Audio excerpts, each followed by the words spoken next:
नमस्कार, welcome to English for everyone. My name is Ratanlal Sharma. आज मैं आपको कुछ फ्रेजल वर्ब से बनने वाले सेंटेंस समझाने वाला हूँ। तो आइए कुछ ऐसे ही वाक्य जो आपको काफ़ी समझ में आएंगे और बोलने में लिखने में मददगार हो सकते हैं। आइए शुरू करते हैं।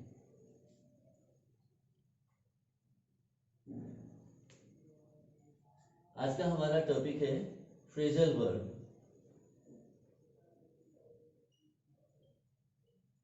फ्रेजल वर्ब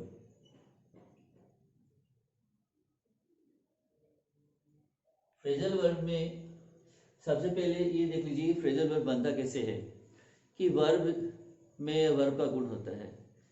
तो वर्ब में जब हम प्रीपोजिशन जोड़ेंगे, प्रीपोजिशन का प्रयोग करेंगे तो उसका एक अलग अर्थ बनेगा, उसे हम फ्रेजल वर्ब कहते हैं।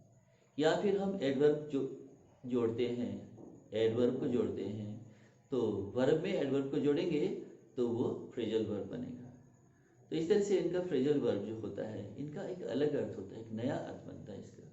तो वो वर्ब वाला अर्थ नहीं रहता है, एक नया अर्थ बनता है जिसे हम फ्रेजल वर्ब के नाम से जानते हैं। और इनका क्या यूज है वाक्य में, आइए शुरू करते हैं। तो आज का जो हमारा फ्रेजल वर्ब है ये हमारा रहेगा जैसे wake up,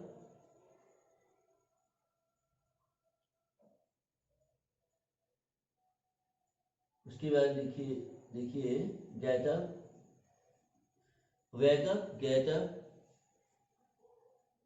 stay up, stay up. ये हमारे पास मान लीजिए ये तीन वर्ब है, थोड़े थोड़े अंतर है इसमें। क्या अंतर है बताने वाला हूँ। वेकअप, वेकअप जो होता है इसका मतलब होता है कि नींद से जागना। गेटअप का अर्थ होता है पलंग पर से खड़े होकर के चल पड़ना, यानी पलंग से खड़े हो जाना, पलंग को छोड़ देना। स्टे अप का अर्थ है जागते रहना। अब इन तीनों का जो अर्थ है वो काफी मिला जुला सा है, तो आइए हम इनका अलग अलग प्रयोग करते हैं। तो सबसे पहले हम इनके जो वेकअप के क्या क्या बन सकता है ये मैं आपको बताने वाला हूँ। वेकअप का क्या बन सकता है, एक तो देखना ये है कि वेकअप ये एक अपने आप में एक प्लूरल वर्ब है। इसका सिंगुलर जो होगा वो होगा वैक्स अप। इसके बाद में इसका जो पास्ट टेंस वर्ब होगा वो होगा वर्क अप। पास्ट पार्टिसिपल जो वर्ब होगा वो होगा वोकन अप, वोकन अप। तो इसमें walk up, wax up, walk up और वोकन अप, ये इस प्रकार के वर्ब हैं। और अगर हम इसमें एक और बनाएं तो ये हो जाएगा waking up, WAKING, waking up. तो ये पार्टिसिपल वर्ब बन जाता है। Walk up, wax up, woken up, walk up और वोकन अप, वेकिंग अप। तो ये क्या है कि वर्क अप के अलग अलग टेंसों में यूज करने के लिए हमने आपको वर्ब के रूप बताए हैं। अब देखना है गेटअप के क्या क्या बन सकते हैं। गेटअप के क्या क्या बन सकते हैं तो देखना है कि गेटअप तो है ही, ये तो गेटअप का मतलब होता है पलंग पर से खड़े हो जाना। अब इसके बाद में इसका जो सिंगुलर होगा वो क्या होगा, गेट्स अप, गेट्स अप हो जाएगा। इसके बाद में इसका जो पास्ट टेंस वर्ब है वो बनेगा गॉट अप, ठीक है ना। गेट अप उठना, पलंग पर से खड़े होना, गेट्स अप उठता है, गॉट अप उठा, इस तरह से, ठीक है ना। तो इसके बाद में इसका जो आईएनजी वर्ब, इसका जो पास्ट पार्टिसिपल है वो गॉट अप ही हो जाएगा, ठीक है ना। गॉट अप ही इसका पास्ट पार्टिसिपल रहेगा। तो ये आपको ध्यान रहे, ये पास्ट टेंस वर्ब है, इंडेफिनिट में, पास्ट इंडेफिनिट में इसका यूज किया जाता है। और गॉट अप जो होता है ये पास्ट पार्टिसिपल है। देखने में दोनों एक जैसे हैं लेकिन यूज अलग अलग स्थान पर किया जाता है, इसलिए हमने इसको अलग अलग आपको बताया है। और इसके बाद में जो पार्टिसिपल वर्ब होता है वो होगा गेटिंग अप। तो गेटिंग अप ये हो गया पार्टिसिपल वर्ब यानी उठते हुए या उठकर, ऐसे भी हो जाता है इसकी हिंदी। तो आगे अब इस प्रकार है ये। उसके बाद में हम स्टेप में चलते हैं। अब जो स्टेप है जागते रहना जिसका अर्थ रहा है, तो इसमें एक तो स्टेप का अर्थ होता है जागते रहना, ठीक है ना। ये अपना एक प्लूरल वर्ब है, ये भी प्लूरल वर्ब है, ये भी प्लूरल है और ये भी प्लूरल है। जहां वर्ब के साथ हम एस लगा देंगे या ई एस लगा देंगे या आई एस लगा देंगे तो वो सिंगुलर बन जाता है और सिंगुलर सब्जेक्ट के बाद उसका यूज किया जाता है। तो इसमें देखना है कि स्टे अप, अब ये हुआ। इसके बाद में देखिए स्टेस अप, ये सिंगुलर वर्ब बन गया, इसका सिंगुलर वर्ब है ये स्टेस अप। इसके बाद में पास्ट टेंस वर्ब बनाना है हमें, तो स्टेड अप, ये पास्ट टेंस वर्ब बन गया। और पास्ट पार्टिसिपल बनाना है हमें, तो क्या होगा स्टेड अप। देखने में दोनों एक जैसे हैं ये और ये, पर दोनों का स्थान अलग होता है। ये पास्ट टेंस वर्ब है यानी पास्ट इंडेफिनिट में यूज किया जाएगा इसका, और ये होगा पास्ट पार्टिसिपल वर्ब जिसका परफेक्ट टेंस में यूज किया जाता है अक्सर। पास्ट का परफेक्ट हो, चाहे प्रेजेंट का परफेक्ट हो, चाहे फ्यूचर का परफेक्ट हो, तो इस तरह से हम उनका यूज करते हैं। और इसका जो कंटिन्यूस वर्ब होगा अर्थात पार्टिसिपल जो होगा वो कैसे बनेगा, staying up, STAYING, staying up. तो इस तरह से क्या है कि इनके जो वर्ब है वो बनते हैं। ये मैंने आपको इनके सभी वर्ब तीनों के अलग अलग बता दिए हैं। अब क्या करना है, इनके यूज देखते हैं। जैसे मान लीजिए हम सबसे पहले वेकअप पर आते हैं, यानी जहां की इसका अर्थ है नींद से जागना, ठीक है, नींद से जागना। तो एग्जाम्पल के लिए हम यहाँ शुरू कर रहे हैं सेंटेंस। सेंटेंस है आज का जो हमारा है, जैसे अब कहें कि मैं जागता हूं, तो आई वेकअप, मैं जागता हूं, यानी कि नींद से जागता हूं। इसका मतलब है नींद से जागना। तो आई वेकअप, मैं जागता हूं, ये हुआ। आई वेकअप अर्ली, मैं जल्दी जागता हूं।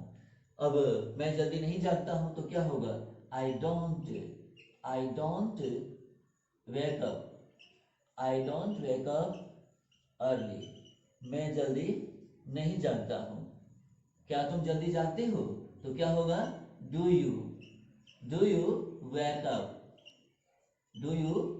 अप अर्ली, क्या तुम जल्दी जागते हो, और अंत में क्वेश्चन मार्क लगाते हैं।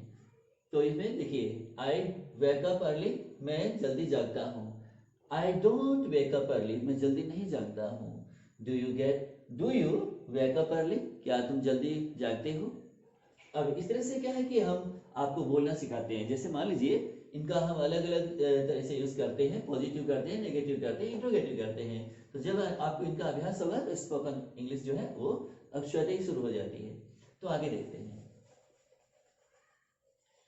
अब देखना ये है कि इसमें धीरे धीरे सीखना है आपको, धीरे धीरे, एकदम से किसी चीज की रेस नहीं बनती है, धीरे धीरे आप रेस बनाइएगा। अब आगे देखना है कि अब वेकअप से ही बना रहे हैं आगे। अब देखना ये कि वह जल्दी जागता है, तो कैसे लिखते हैं, he wakes up early, वह जल्दी जागता है, वह जल्दी नहीं जागता है। तो he doesn't wake up early, वह जल्दी नहीं जागता है। ये हुआ। क्या वह जल्दी जागता है, तो does he wake up early, क्या वह जल्दी जागता है। तो ये हुआ इस तरह से। अब हम इसको आगे बढ़ाते हैं। अब जैसे मान लीजिए अब अगर हम लिखते हैं ये हुआ जल्दी उठने के बारे में, ठीक है ना, जागने के बारे में। यहाँ जागने के बारे में बात हो रही है, नींद से जागना जिसका मतलब होता है। जैसे अब हम आगे बना रहे हैं, जैसे मान लीजिए कि से पास्ट टेंस में जाते हैं। से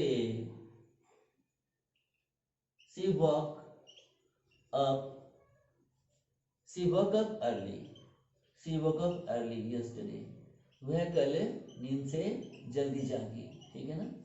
क्या हुआ, सी वोक अप, वह जागी, अर्ली मीनिंग जल्दी, वह नींद से जागी, वह नींद से जल्दी जागी, यस्टरडे मीनिंग कल, ये पास्ट टेंस इंडेफिनिट हुआ, वह नींद से कल जल्दी जागी। तो इसका अब ये पॉजिटिव है और नेगेटिव में क्या बनेगा, से didn't wake up, she didn't wake up early yesterday,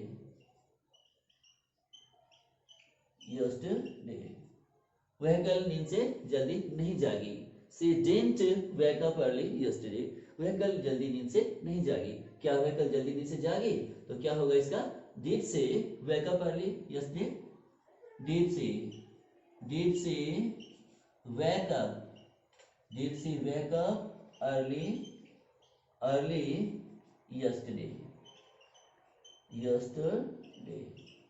क्या वह कल नींद से जल्दी जागी। तो इस तरह से हम इनका वेकअप का यूज करते हैं,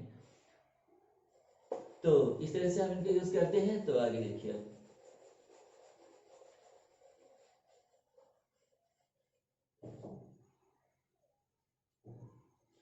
अब देखना ये है कि जैसे मान लीजिए कि he always wakes, तो ये प्रेजेंट डेफिनेट हुआ, she always wakes up, वह हमेशा जल्दी जागता है, वह हमेशा जल्दी जागता है, जल्दी का मतलब है अर्ली, वह हमेशा जल्दी जागता है।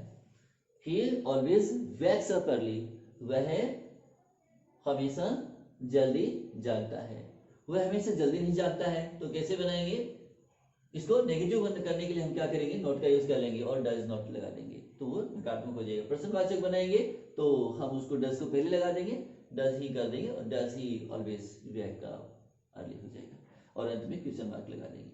तो ये तो हुआ इस तरह से। अब हम वेकअप से निकल करके, अब नींद से जागने वाली बात से निकल करके अब हम स्टे अप में जाते हैं, स्टे अप। अब जैसे मान लीजिए स्टे अप का यूज कर रहे हैं, तो इसका यूज कैसे होगा, जैसे कि I stay up, I stay up, I stay up, मैं जागते रहता हूं, ठीक है ना, मैं जागते रहता हूं, ये हुआ। छोटा सा वाक्य बना के आपको बता रहे हैं, आई स्टे अप, मैं जागते रहता हूं, मैं जागते नहीं रहता हूं, तो I don't stay up, I don't stay up, मैं जागते नहीं रहता हूं। क्या तुम जागते रहते हो, तो क्या होगा इसका, do you stay up, do you stay up, क्या तुम जागते रहते हो, ठीक है ना, इस तरह से। अब क्योंकि इसमें डू आई स्टे अप, क्योंकि व्यक्ति खुद से कभी क्वेश्चन नहीं करेगा कि क्या मैं जागते रहता हूं, तो ये थोड़ा सही नहीं बैठता है, क्योंकि फ्रेमिंग क्वेश्चन की दृष्टि से ये ठीक नहीं होता है। तो हम दूसरे से ये बात कह सकते हैं कि क्या तुम जागते हो। अब उसके लिए तो दूसरे के लिए कहना ये आसान होता है, लेकिन खुद के लिए सही नहीं बैठता है। तो डू यू स्टे अप, क्या तुम जागते हो, तो इस तरह से। अब मान लीजिए अगर हमें लिखना है कि वह पूरी रात जागता है, तो इसको लिखते हैं he stays up, वह जागता है, वह जागते रहता है, वह जागते रहता है ऑल नाइट, पूरी रात, वह पूरी रात जागते रहता है। he stays up all night, वह पूरी रात जागते रहता है, वह पूरी रात जागते नहीं रहता है, ऐसे लिखना है। तो क्या बनाएंगे इसके, तो he does not, या था he doesn't stay up, he doesn't stay up all night, वह पूरी रात नहीं जागते रहता है, ठीक है ना, इस तरह से। he doesn't stay up all night, वह पूरी रात नहीं जागते रहता है। क्या वह पूरी रात जागते रहता है, does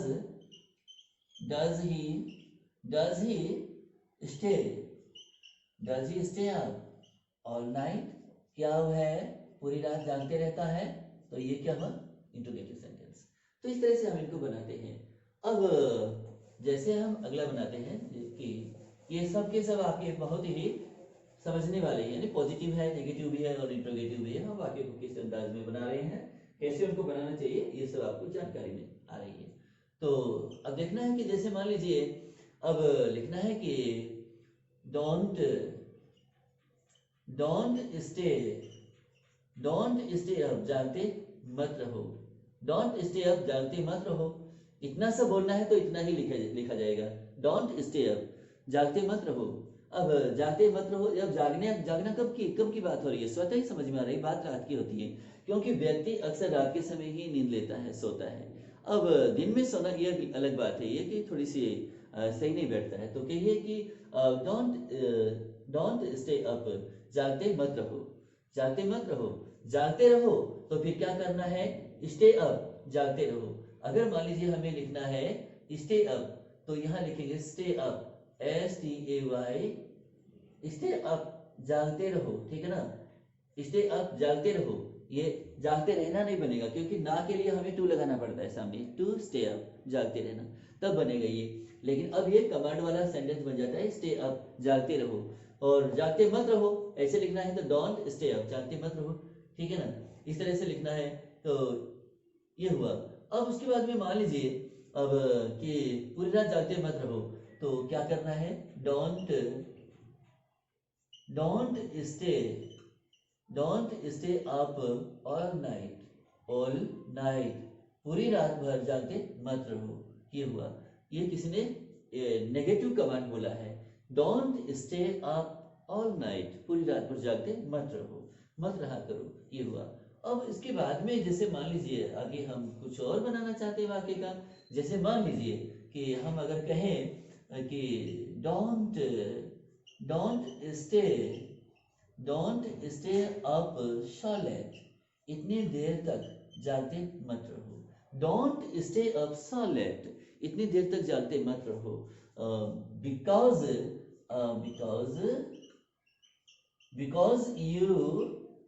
you have to, because you have to study, because you have to study, because you have to study in the morning, क्योंकि तुम्हें सुबह पढ़ना है, मॉर्निंग। तो ये क्या हुआ? Morning. Don't stay up so late, इतनी देर तक जागते मत रहो, बिकॉज क्योंकि you have to study in the morning, क्योंकि तुम्हें सुबह पढ़ना है। You have to study early in the morning, तुम्हें सुबह जल्दी पढ़ना है। ये हो गया। तो इस तरह से हम क्या करते हैं कि स्टे अप का यूज करते हैं। स्टे अप का मतलब होता है कि नींद से जगना।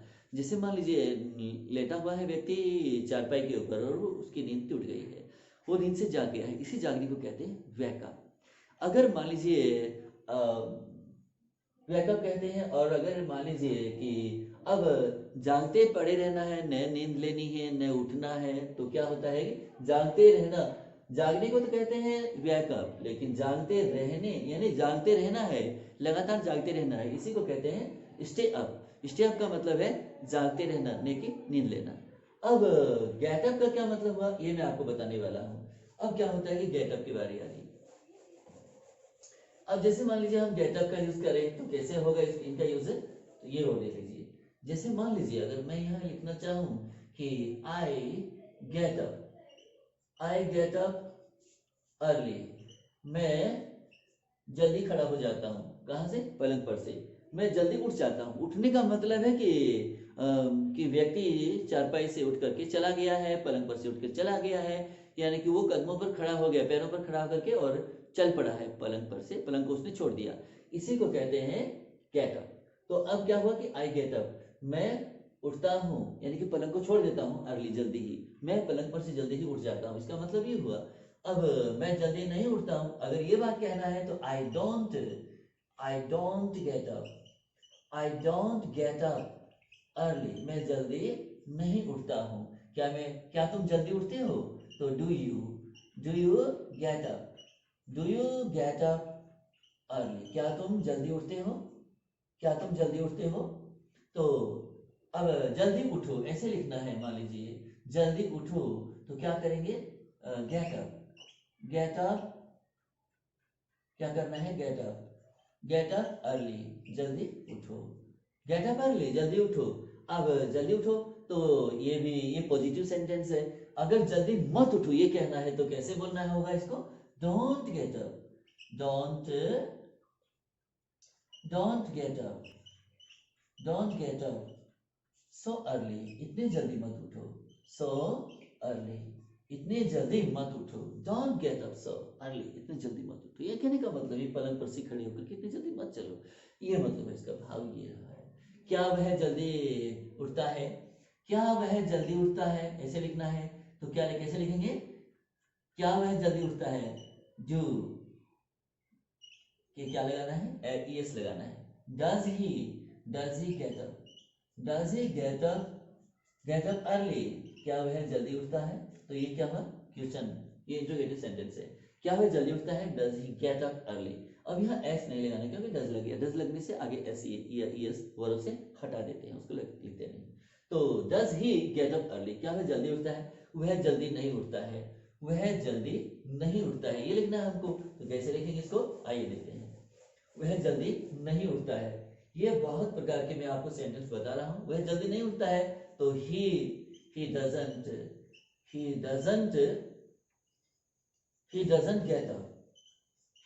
get up early, वह जल्दी नहीं उठता है। क्या वह जल्दी उठता है, does, क्या वह जल्दी उठता है। तो इसमें ये वाक्य हमने आपको दे रखा है, तो इस तरह से आप इनको यूज कर सकते हैं। तो अब आज का यह वीडियो आपको कैसा लगा, आप अधिक से अधिक इस वीडियो को देखने के पश्चात समझ में आ जाए, अधिक से अधिक शेयर कीजिएगा। मेरे इस चैनल को सब्सक्राइब यदि नहीं किया है तो सब्सक्राइब कर लीजिएगा, और इसके लिए आपको अधिक से अधिक वाक्यों को सीखने का एक अवसर मिलेगा, और बहुत जल्दी आप इंग्लिश बोलने में, लिखने में एक जो मनोबल है आपका वो स्ट्रांग हो जाएगा। तो thank you so much for watching this video.